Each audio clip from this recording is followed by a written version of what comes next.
All right, so here we are with a Thermador 36-inch Freedom Induction cooktop. So you notice when the unit is off, the screen is in fact black, not white. So when I turn this on here, we'll see the screen goes white at that point.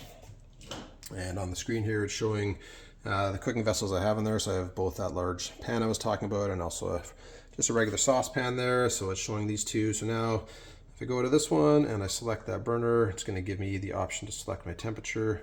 So I can scroll up. I'm going to go to power boost here. Hear my fan kicked on in the background as I turn that on. So now I've selected power boost on this particular pot here.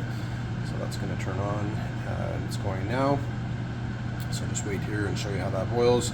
I also have the option over here if I wanted to, and I don't know if the new ones have this, but on some of these you would have the option to actually set timers on here, right, which you're seeing here. And there's a whole bunch of other features that you can get into in the control panel as well. Right, and like I said, I like to use this big pot kind of in the center of mine. It just seems to work best there.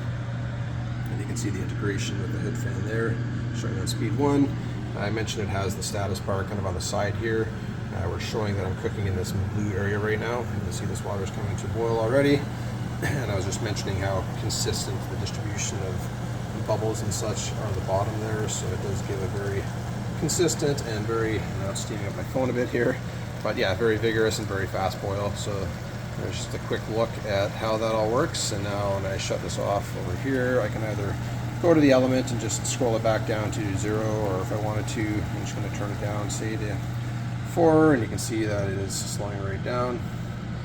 And then if I go back here again, so there it is.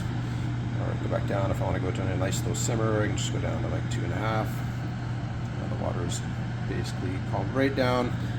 When I turn off the element or the cooking surface itself, now this light here is glowing red, showing me that this area near this pot is hot. So there you go.